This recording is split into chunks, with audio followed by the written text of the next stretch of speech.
नमस्ते।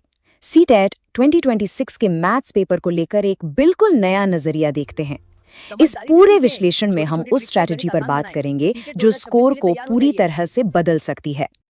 ये प्रॉब्लम तो लगभग हर कैंडिडेट की है ना? कि मैथ्स सेक्शन तक आते आते ऐसा लगता है जैसे घड़ी को पंख लग गए हों और इसी चक्कर में आते हुए सवाल भी छूट जाते हैं। देखिए, ये एक बहुत ही कॉमन प्रॉब्लम है, पर अच्छी बात यह है कि इसका एक स्मार्ट सोल्यूशन भी है। तो यही है वो सीक्रेट। असली खेल स्पीड का है ही नहीं, असली खेल है स्मार्ट होने का। मतलब जरूरी नहीं कि हर सवाल को पूरा सॉल्व किया जाए। आज हम यही सीखने वाले हैं कि कैसे बिना पूरा सवाल हल किए सीधे सही जवाब तक पहुंचा जाए। तो चलिए शुरू करते हैं। हमारी सबसे पहली और मैं कहूंगा सबसे पावरफुल टेक्निक वो है एलिमिनेशन मेथड। सीधे सीधे कहें तो गलत ऑप्शंस को रास्ते से हटाने की कला। अब सवाल आता है कि ये ऑप्शन एलिमिनेशन मेथड आखिर है क्या? देखिए, ये एक बहुत ही सिंपल सा लॉजिक है। सही जवाब को ढूंढने के बजाय हम पहले उन जवाबों को हटाते हैं जो हो ही नहीं सकते। एक छोटा सा एग्जाम्पल लेते हैं। मान लीजिए किसी सवाल का जवाब पक्का एक इवन नंबर मतलब सम संख्या ही होगा। तो क्या करना है? जितने भी ऑड नंबर वाले ऑप्शन हैं उन्हें फौरन काट दीजिए। बस आधा काम तो वहीं खत्म। यहाँ पर दो अप्रोच साफ साफ दिख रही हैं। एक है हमारा पुराना ट्रेडिशनल तरीका जिसमें लंबी लंबी कैलकुलेशंस हैं, टाइम भी ज्यादा लगता है और गलती होने के चांस पे। और दूसरी तरफ है ये स्मार्ट एलिमिनेशन मेथड। इसमें क्या है, फटाफट लॉजिकल चेक्स हैं, टाइम की बचत है और पूरा फोकस गलत जवाबों को बाहर करने पर होता है। ठीक है, तो अब चलते हैं अपने अगले सेक्शन पर। अब हम खोलने वाले हैं अपना फास्ट सॉल्विंग टूल किट।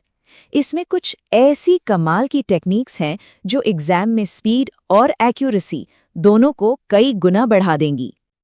तो इस टूल किट में क्या क्या है देखिए।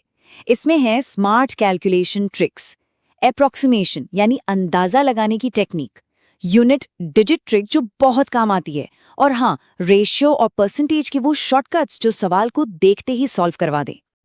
तो चलिए सबसे पहले उठाते हैं यूनिट डिजिट ट्रिक को। सुनने में शायद सिंपल लगे पर यह बहुत बहुत ज्यादा असरदार है।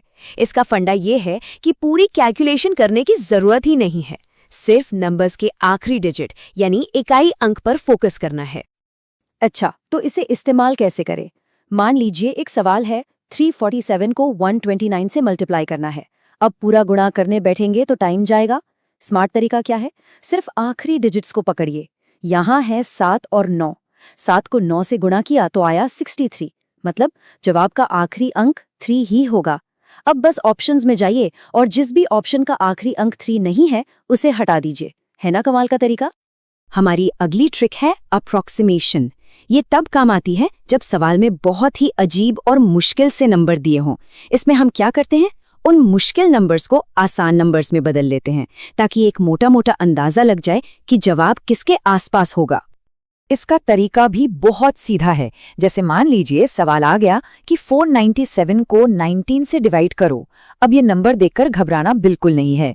बस 497 को लगभग 500 मान लो और 19 को 20। अब बताइए 500 को 20 से डिवाइड करना कितना आसान है? जवाब आया 25। तो अब बस ऑप्शंस में वो जवाब ढूंढना है जो 25 के सबसे करीब हो। बस कुछ ही सेकंड्स में जवाब मिल गया। अच्छा, अब आते हैं रेशियो और परसेंटेज पर।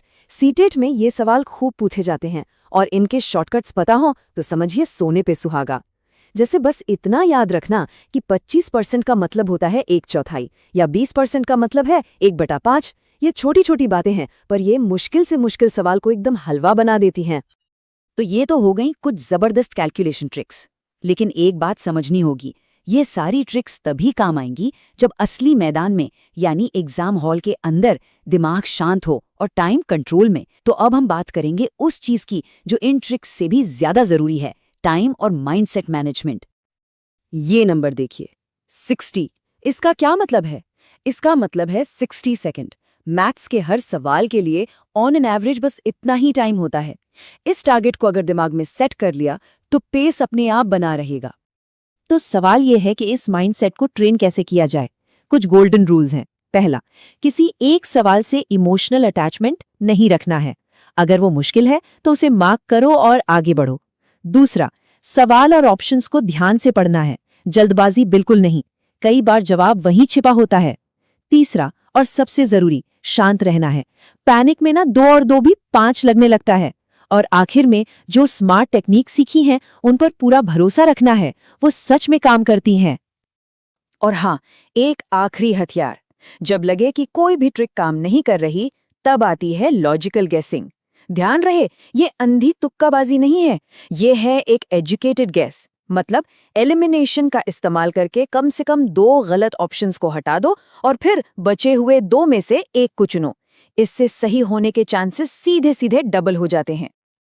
तो इन सारी स्ट्रैटेजीज के बाद अब मैथ्स का पेपर देखने का पूरा नजरिया ही बदल जाएगा। अब ये कोई डरावनी चुनौती नहीं, बल्कि स्कोर करने का एक मौका नजर आएगा। तो इस पूरी बातचीत का सार क्या है? बस एक लाइन में, सिर्फ हार्डवर्क से काम नहीं चलेगा, स्मार्ट वर्क उससे कई ज्यादा पावरफुल है, खासकर तब जब बात कॉम्पिटिटिव एग्जाम्स की हो।